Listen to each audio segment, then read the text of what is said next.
Everyone, welcome back to our channel English venue. तो friends, आज आपके लिए एक बहुत ही इंटरेस्टिंग न्यूज है। हरियाणा में पीआरटी की वैकेंसी आउट हो चुकी है, नोटिफिकेशन आउट हो गया है। और आज की वीडियो में हम जानेंगे कि टोटल कितनी वैकेंसीज आई हैं, लास्ट डेट क्या है और क्या उसके लिए क्राइटेरिया है या क्या क्वालिफिकेशन होनी चाहिए। तो चलिए वीडियो को हम फटाफट शुरू करते हैं। तो देखिए, हरियाणा स्टाफ सिलेक्शन बोर्ड ने, स्टाफ सिलेक्शन कमीशन ने एडवर्टाइजमेंट नंबर 5/24 ये निकाला है, जो कि पीआरटी की वैकेंसीज हैं। और इसकी कब निकाला है, देखो 9/8 आज की डेट में ये विज्ञापन निकला है। और फॉर्म भरने स्टार्ट हो जाएंगे 12 अगस्त से। और क्लोज लास्ट डेट क्या रहेगी, लास्ट डेट है 21 अगस्त 2024। और क्लोजिंग डेट फीस डिपॉजिट की क्या रहेगी, 23/8 को लास्ट डेट है फीस जमा कराने की। तो अब हम देखते हैं आगे टोटल कितनी वैकेंसीज निकली हैं। तो ये देखिए, online application are invited for direct recruitment for the post of 1456 यानी कि 1456 पोस्ट के लिए प्राइमरी टीचर्स की वैकेंसी निकल चुकी हैं। और जिसकी स्टार्टिंग डेट है 12/8 से और लास्ट डेट कितनी है 21/8, यानी कि सिर्फ 10 दिन, देखो 10 दिन ही फॉर्म भरने के दिए गए हैं। तो इसमें हम एक बार वैकेंसियां देख लेते हैं कि किस किस कैटेगरी वाइज वैकेंसी कितनी है। तो पहली ये क्या है, जर्नल कैटेगरी की, देख सकते हैं आप, प्राइमरी टीचर जर्नल की 607 वैकेंसीज हैं। एससी की वैकेंसी कितनी है 300। बीसी यानी कि ओबीसी की है 242 बैकवर्ड क्लास। और बीसीबी ये है 170। ठीक है, यानी कि ओबीसी में दो कैटेगरी होती है ना, बीसीए और बीसीबी। तो इनमें भी क्लासिफिकेशन कर दिया तो 242 और 170 है। ईडब्ल्यूएस की हमारी हैं 71 वैकेंसियां हैं। ईएसएम जर्नल की क्या है 50। ESM SC 6। ईएसएम बीसीए की 5 और ईएसएम बीसीबी की 5 वैकेंसियां हैं। तो टोटल 1456 पोस्ट हैं जो इसमें निकली हैं। और जो पर्सन्स हैं डिसेबिलिटी वाले पर्सन्स के लिए कुल कितनी है 58 पोस्ट अलग से निकली हुई हैं। तो इसके लिए क्या हमारी क्वालिफिकेशन रहेगी, इसके लिए होगी क्या चाहिए हमें क्वालिफिकेशन, 12वीं पास होना चाहिए। कितने के साथ, एटलीस्ट 50%। ट्वेल्थ कितने में होनी चाहिए 50% मार्क के साथ 12वीं होनी चाहिए। और 2 साल का डिप्लोमा होना चाहिए एलिमेंट्री एजुकेशन में। या फिर 45% मार्क्स 2 साल का एलिमेंट्री एजुकेशन, जो एनसीटी की रेगुलेशंस के अंडर जो 2 साल का एलिमेंट्री एजुकेशन में डिप्लोमा है वो चाहिए। या फिर आपको 12वीं में सीनियर सेकेंडरी में क्या होना चाहिए 50% मार्क्स और 4 ईयर का BLED बोलते हो जिसको आप, बैचलर ऑफ एलिमेंट्री एजुकेशन, ये डिप्लोमा आपके पास डिग्री होनी चाहिए आपको।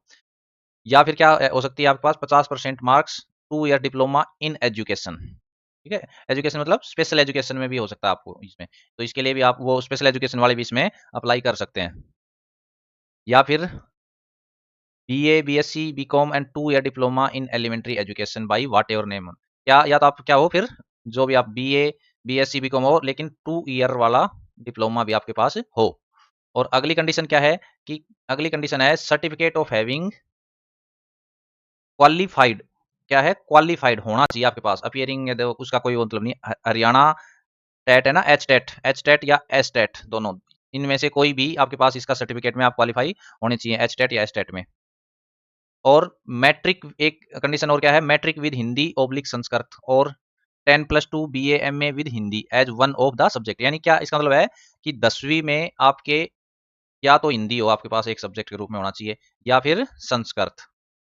10वीं में क्या होना चाहिए, हिंदी और संस्कृत। या आप 12th में क्या होना चाहिए आपको, 12th BA या MA जो भी कर रखा है उसमें एक सब्जेक्ट आपका हिंदी जरूर होना चाहिए। ये इसके लिए क्राइटेरिया है। और आगे और भी कंडीशंस दी हुई हैं। ये कंडीशन है कि प्रोफेशनल ट्रेनिंग डिप्लोमा और certificate awarded by any state board और university other than Haryana education department will be recognized only if this degree और डिप्लोमा और certificate has been recognized by the Haryana government. यानी कि इसमें कह रखा है कि अगर आपने बाहर से कहीं से कर रखा है डिप्लोमा या सर्टिफिकेट किसी भी स्टेट या बोर्ड से, लेकिन वो अगर हरियाणा गवर्नमेंट ने उसको रिकॉग्नाइज कर रखा है तो ही आप इसके लिए एलिजिबल होंगे। अगर हरियाणा गवर्नमेंट ने उस स्टेट के डिप्लोमा या डिग्री को रिकॉग्नाइज नहीं किया तो आप इसमें फार्म नहीं भर सकते हैं, या भर भी दोगे तो आपका बाद में रिजेक्ट हो जाएगा। आगे क्या है कि ये बता रखा है कि आपको कैंडिडेट पोजिंग हायर एकेडमिक और professional qualification will not be eligible unless he possesses the minimum qualification. ठीक है, ये है कि आपने चाहे MA कर रखी हो, बीए कर रखी हो, पीएचडी कर रखी हो, कुछ भी कर रखी हो, लेकिन ये क्या कर रखे हैं कि आपको एच टेट तो पास ही होना चाहिए। आगे है इसकी एज क्या है, एज है इस फॉर्म में भरने की 18, मिनिमम ईयर्स 18 और मैक्सिमम कितनी है 42 ईयर्स। तो काफी एज दी गई है अब की बार इसमें, 42 ईयर्स तक का टाइम दिया गया है। पे स्केल क्या रहेगा, सबसे मेन बात ये है, पे स्केल रहेगा 93 से 3400, 34,800, 9300 से यानी कि 9300 से 34,800, और ग्रेड पे कितनी है देखो 4200, 4200 की ग्रेड पे है, ग्रेड पे होती है 4200 ग्रेड पे, बहुत अच्छी ग्रेड पे मानी जाती है। तो देख लेते हैं एससी के लिए इसमें 5 साल का रिलैक्सेशन है, और बैकवर्ड क्लास के लिए भी 5 साल का और रिलैक्सेशन इसमें दिया गया है।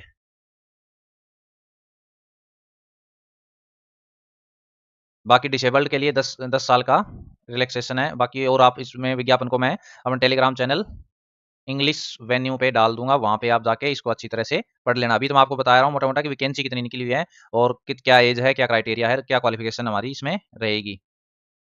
तो ये थी आज की इस वैकेंसी के बारे में मोटी मोटी जानकारी। बाकी आप इसके बारे में डिटेल जानकारी है वो हमारे चैनल इंग्लिश मेन्यू पर इसकी पीडीएफ देख सकते हैं। एक दो चीज और रह गई थी कि इसकी फीस है, फीस कितनी रहेगी। जर्नल के लिए 150 मेल हो या फीमेल, और फीमेल जो हरियाणा की रेजिडेंट है उसके लिए 75। यानी कि इसमें फॉर्म तो है ना, कोई भी किसी भी स्टेट का व्यक्ति भर सकता है, चाहे आप राजस्थान के हों, दिल्ली, यूपी या हरियाणा, कहीं के भी हों, आप इस वैकेंसी में फॉर्म भर सकते हैं।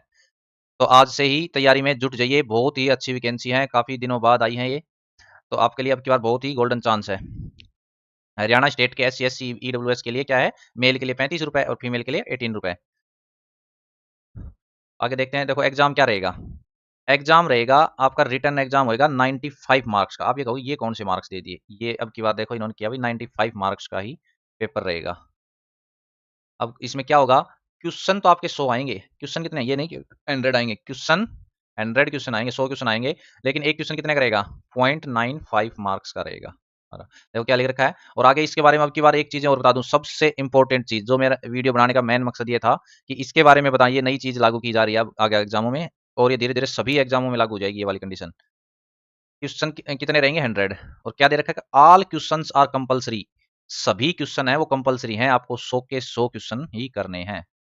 इसका मतलब क्या हुआ, और क्वेश्चन क्या रहेंगे, हिंदी और इंग्लिश दोनों में पेपर आएगा, ऑफलाइन मोड में पेपर होगा OMR शीट में, तो एक तरफ हिंदी क्वेश्चन लिखे रहेंगे, इधर उस तरफ दूसरी तरफ उसके इंग्लिश में रहेंगे OMR। नो नेगेटिव मार्किंग, देखो क्या लिखा हुआ, साफ साफ हाईलाइट कर दिया मैंने कि नेगेटिव मार्किंग नहीं है कोई भी गलत उत्तर के लिए। गलत उत्तर हो गया कोई बात नहीं, आपकी कोई नेगेटिव मार्क नहीं कटेंगे, यानी कि जो क्वेश्चन का जो मार्क है वही कटेगा, अलग से कोई नंबर नहीं कटेंगे आपके। लेकिन क्या है कि a candidate has to fill one option compulsory out of 5 option.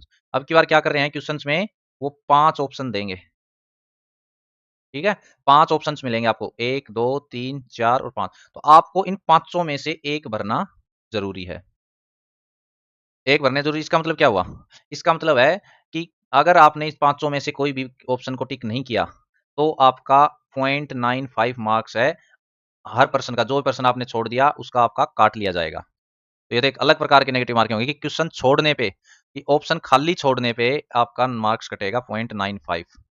तो ये बहुत ही अलग चीज की है अब की बार। और आपको टोटल टाइम क्या मिलेगा, 105 मिनट। 5 मिनट क्या किस लिए दे रहे हैं एक्स्ट्रा, ये कि आपका लिए फिफ्थ ऑप्शन भरने के लिए, फिफ्थ ऑप्शन के लिए है ना, extra 5 minute shall be given to mark fifth option, पांचवा ऑप्शन भरने के लिए आपको एक्स्ट्रा 5 मिनट दी जाएंगी। ठीक है, तो बाकी आप फॉर्म भरने का प्रोसेस वगैरह वो आप देख सकते हैं कैसे अप्लाई करना है, ये पूरा विज्ञापन है आपके लिए, मैं इसको टेलीग्राम चैनल पे डाल दूंगा, जैसे ये वीडियो खत्म हो उसके बाद आप उसको देख लेना। तो तैयारी में लग जाओ फ्रेंड्स, क्योंकि बहुत ही अच्छी वैकेंसियां हैं। 1456 वैकेंसी काफी बड़ी वैकेंसी होती है, बहुत दिनों के बाद ये वैकेंसी आई है, 1456 वैकेंसी नोट कर लो, और 12 तारीख से ही फॉर्म भरने स्टार्ट हो जाएंगे। तो चलिए आज के लिए इतना ही, मिलते हैं आपसे नेक्स्ट वीडियो में।